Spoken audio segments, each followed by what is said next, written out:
Buenas tardes, profesor. En el día de hoy, junto a mi compañera Nicole Herrera, vamos a presentar Versos entrelazados, Rodrigo Lira y Raúl Zurita en la poesía chilena. La tabla de contenido de esta presentación va a constar en primera instancia de presentar quién es Rodrigo Lira, para luego hablar de Raúl Zurita, para continuar hablando de ambos con sus obras, que sería Proyecto de Obras Completas y Purgatorio respectivamente, para luego contextualizar y unir las dos obras, para finalmente exponer las conclusiones que nosotras hemos sacado en esta investigación y en el recorrido de las obras y de los autores. En primera instancia está Rodrigo Lira, que nació en 1949 y decidió terminar con su vida en 1981. Como dice ahí, diestro operador del lenguaje con facilidades para los idiomas, es como él se autodenominaba. Bueno, él nació en Santiago de Chile y permaneció ahí toda su vida. Bueno, él es hijo de Juan Lira, que es un coronel del ejército, y de Elisa, profesora de básica y media. Rodrigo Lira empezó estudiando en la Universidad Católica en 1967. Empezó estudiando psicología para luego pasar a filosofía. Es en 1971 cuando a Rodrigo Lira se le diagnostica con esquizofrenia, lo que lo hace apartarse de estas carreras. Posteriormente, él ingresa a la Universidad de Chile a estudiar Bellas Artes y finalmente, después de 3 años de estudiar Bellas Artes, él se cambia a estudiar en la misma universidad, pero esta vez en el Departamento de Lingüística y Filología. Además, cabe recalcar que la primera publicación de Rodrigo Lira fue en 1972 y para sorpresa de nosotros no fue un poema o tampoco otro escrito, sino fue un cómic que él publicó en la revista Cabro Chico. Bueno, Lira escribió sus poemas en los años 70 y la mayoría de sus textos corresponden al periodo entre 1971 y 1981. Sus versos circulaban principalmente en fotocopias que él mismo hacía y repartía en el campus universitario. Solía transformar sus poemas, ya que comúnmente insertaba recortes, imágenes, para crear una especie de collage y juegos gráficos con las palabras, lo que sirvió para armar el margen de poesía que se tenía en esa época. Él se consideraba, tal como lo dijo mi compañera, a sí mismo como un manipulador del lenguaje más que un poeta, lo que nos deja en claro desde ya su inclinación hacia la poesía más experimental y más artística. En 1979, su poema 4365 y 366 de onces obtuvo el primer lugar en el concurso organizado por La Bicicleta, una revista cultural chilena de esa época. Después de su suicidio, el 26 de diciembre de 1981, la figura de Lira fue adquiriendo las características propias de un poeta venerado, principalmente debido a este carácter maldito que algunos intentaron atribuir tanto a él como a su obra. Se llevaron a cabo muchos estudios y numerosos informes de prensa dedicados al poeta cuando se dio la noticia de su fallecimiento.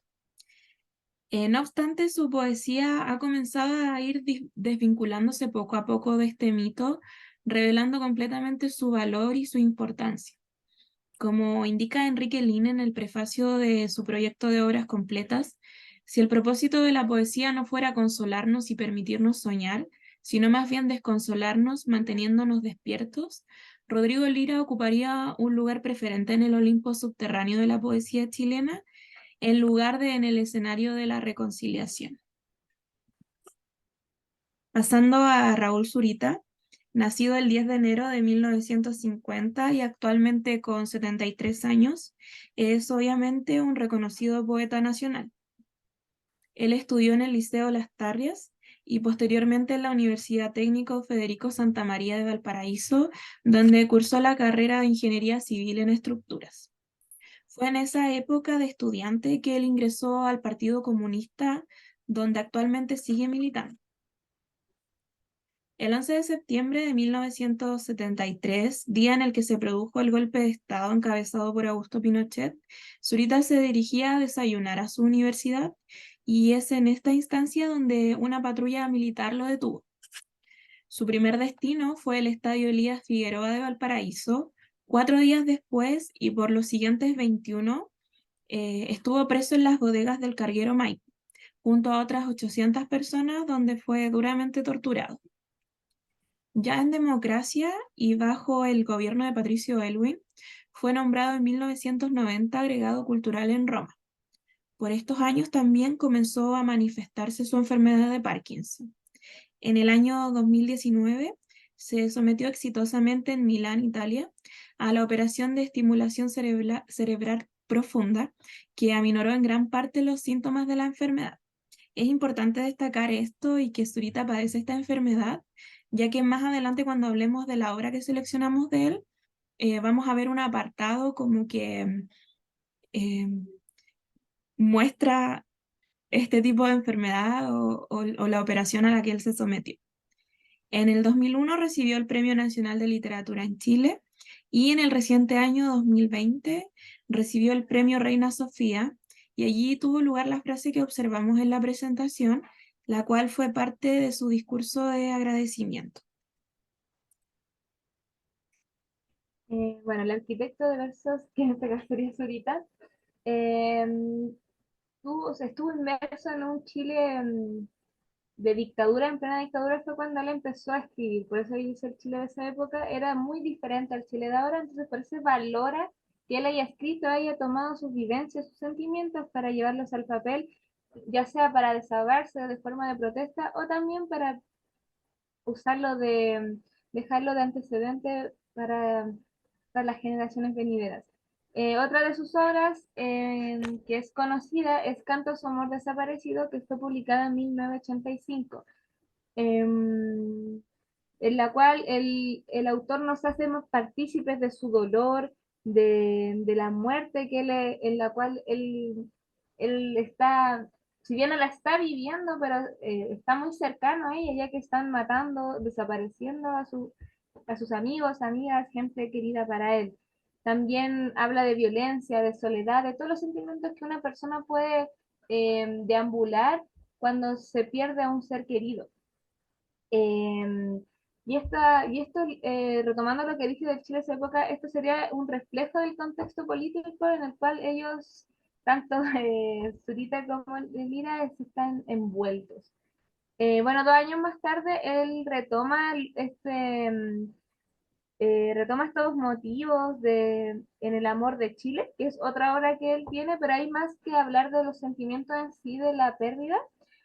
Se relaciona más con la geografía de nuestro país, el dolor que te hace sentir, entre otros sentimientos. Bueno, y la otra obra que nosotros quisimos agregar aquí es El Día Más Blanco, que es un relato autobiográfico, que esto significaría que Raúl Zurita no solo se quedó con, con los poemas, él quiso investigar más allá, seguir otros rumbos a la hora de escribir. Y bueno, las obras a tratar y las cuales nosotras investigamos es Proyecto de Obras Completas de Rodrigo Lira, que fue publicada en 1984, y Purgatorio de Raúl Zurita, que fue publicado en 1979.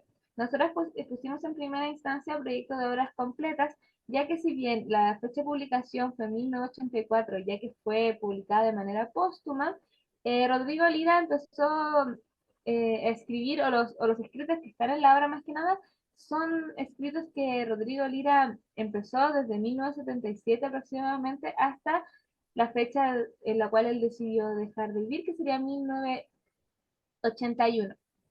Es por eso que va antes que Purgatorio, ya que por obvias razones Rodrigo Lira empezó a escribir un poco antes, ¿ya? Eso más que nada. Bueno, para empezar con un poco de historia, antes de hablar del purgatorio en sí, en 1562 el Concilio de Trento ratificó la existencia de este purgatorio, un concepto que había sido objeto de discusión desde los primeros siglos de la era cristiana. Clemente de Alejandría y Orígenes, que son unas prominentes figuras cristianas en Grecia del siglo III, habían concebido esta idea de un fuego purificador como medio de redención de los pecados. San Agustín 2 siglos después acuñó el término de purgatorius temporarius para definir este fuego.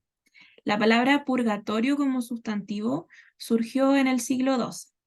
Para el momento de esta ratificación de Trento, Dante ya había escrito la Divina Comedia en el siglo XIV, influyendo en el imaginario cultural con respecto a este concepto.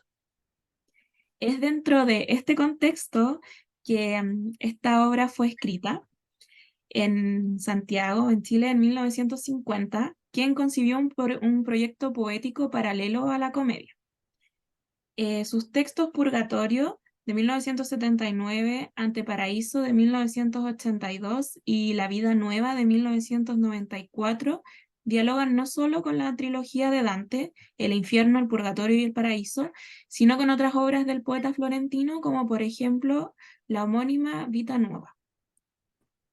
Purgatorio es una obra destacada de Raúl Zurita, y este poema épico forma parte de una trilogía llamada La Poesía de la Resistencia, que también incluye Anteparaíso de 1982 e INRI de 1984. Este escrito muchas veces se ha descrito como impactante, ya que aborda claramente temas políticos y sociales que fueron cruciales en el contexto de la dictadura de Chile. Su estilo innovador y su profundo compromiso con la memoria histórica lo convierten en un referente importante de la literatura latinoamericana en general. Dentro de los aspectos que podemos destacar y que son claves, podemos hablar, tal como dije, del contexto político y social en el que fue escrito, del significado de homenaje que Raúl Zurita muchas veces ha dicho que le da a este escrito como un homenaje a las víctimas de la dictadura, y obviamente este enfoque innovador y experimental, ya que la obra utiliza distintos recursos estilísticos que más adelante vamos a ver a profundidad. También es importante hablar de la gran cantidad de simbolismo y referencias religiosas que encontramos en la obra. Por ejemplo, nosotras quisimos poner este que dice mi amor de Dios y que solamente hay peces. Eh, lo pudimos unir con la época en la que los cristianos fueron muy perseguidos. Ellos se representaban de forma secreta, por así decirlo, con peces. Por ejemplo, si en una casa había un pez dibujado afuera, significaba que ahí vivían cristianos. También podemos dar cuenta de la gran cantidad de espacios en blancos que Zurita deja en sus páginas, que esto podría ser una representación del silencio, y también de los manuscritos que él constantemente fotocopia o sobreraya, etc. Purgatorio concluye con una sección denominada La Vida Nueva, que consiste en una recopilación de electroencefalogramas que en su momento arrojaron luz sobre esta salud y enfermedad del poeta.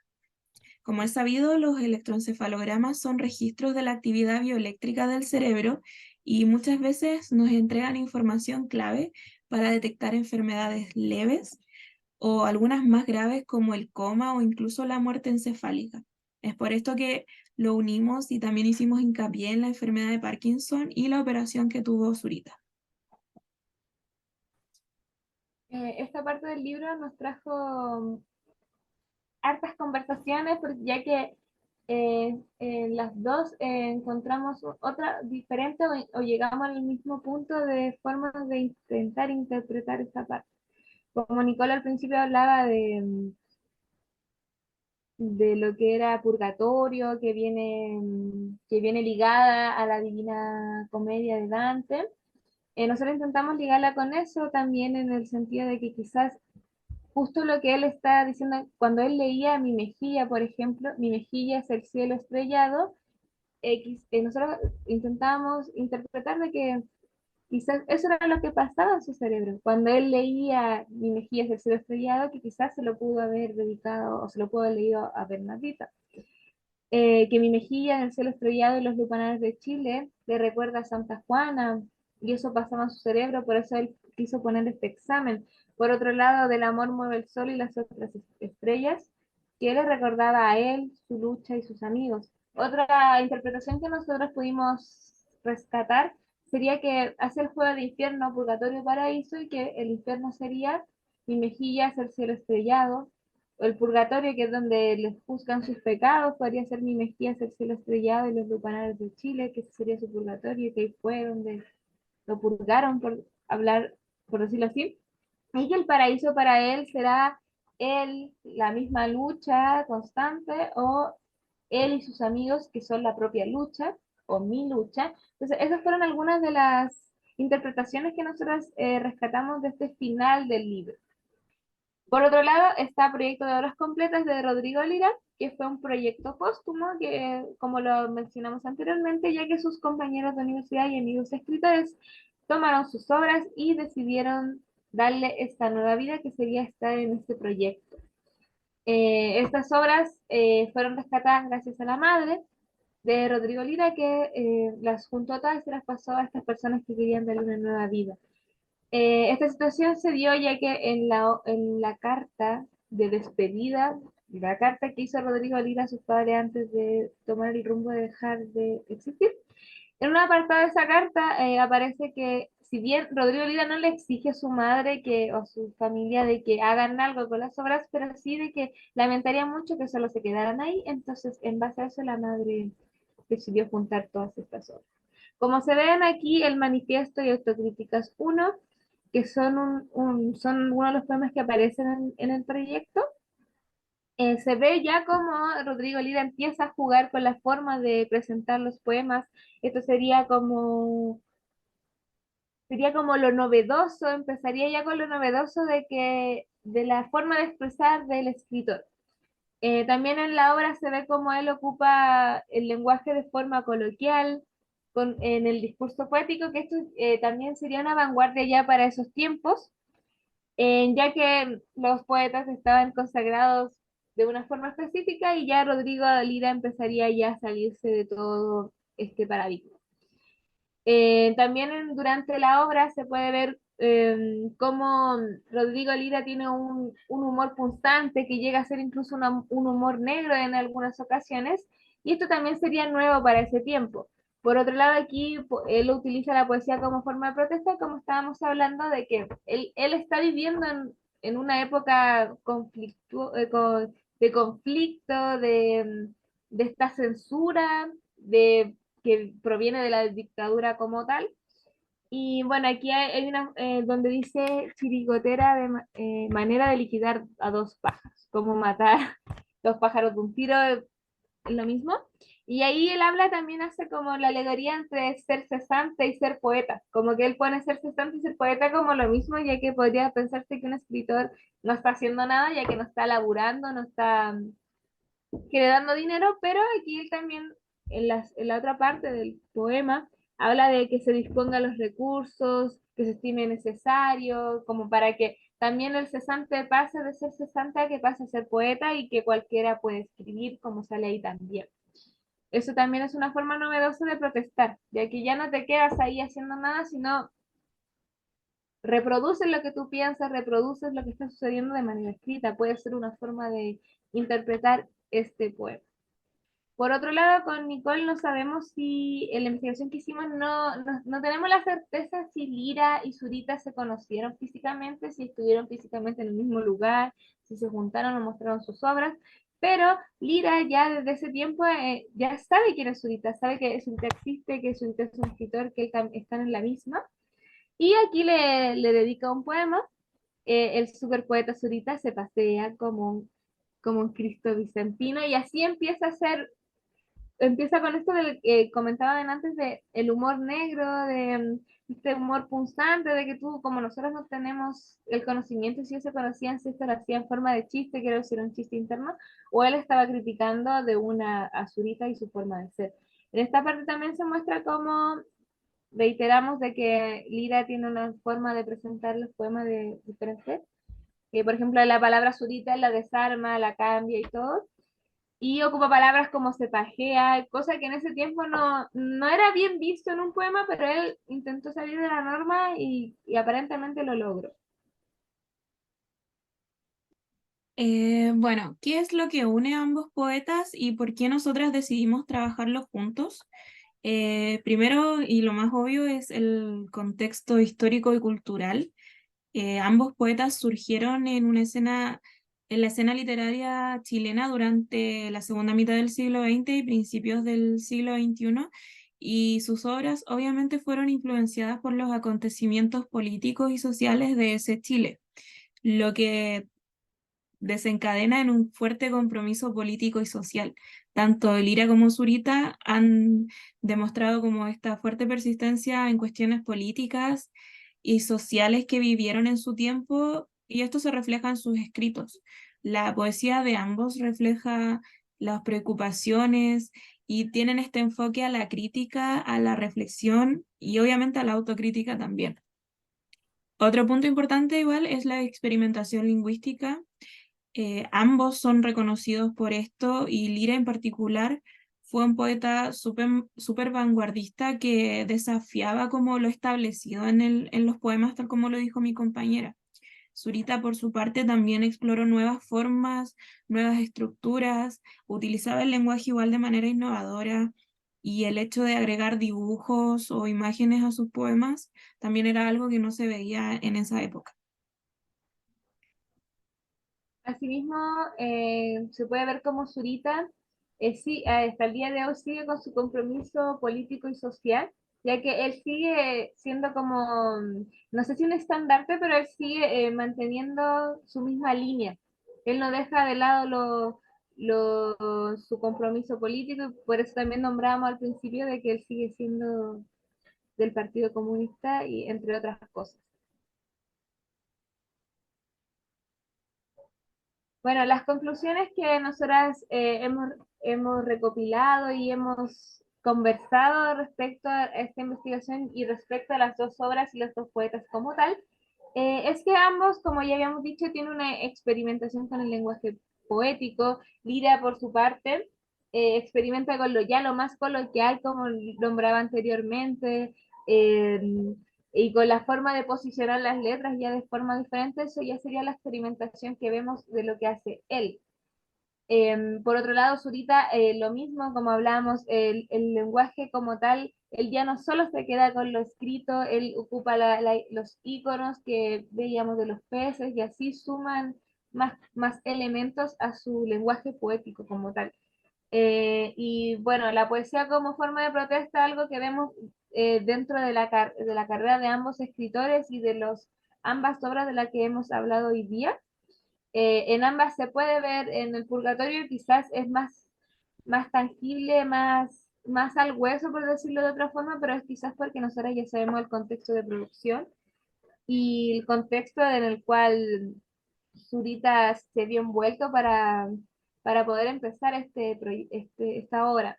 Lira también se ve como él solapadamente empieza a cuestionar estas formas de que se relacionaban en ese tiempo cuando él estaba escribiendo, y eso nosotros encontramos que algo muy valorable, ya que ellos escribían y publicaban en los tiempos donde, ya sea por miedo o por persecución o por lo que estaba sucediendo, nadie lo hacía. Entonces nosotros valoramos mucho a estos dos autores y a sus dos obras, ya que están dando los cimientos y abrieron el paso a otros poetas y poetisas y escritoras como tal. Otro punto al que llegamos en común fue que leer las obras de estos dos poetas sirven para cambiar las perspectivas de las personas. Por ejemplo, si bien nosotras no vivimos la época de la dictadura en Chile, poder leer y adentrarnos en los escritos de ellos dos nos hace sentir como de manera súper legítima lo que ellos van narrando. Entonces, el poder leer todos los miedos tal vez que ellos tenían, que no los escribían de forma tan explícita, igual sirve para que las personas de más adelante, de otras generaciones, puedan quizás cambiar su manera de pensar respecto a ciertas cosas. Y con esto damos por finalizada nuestra presentación. Muchas gracias por ver. Muchas gracias. Adiós.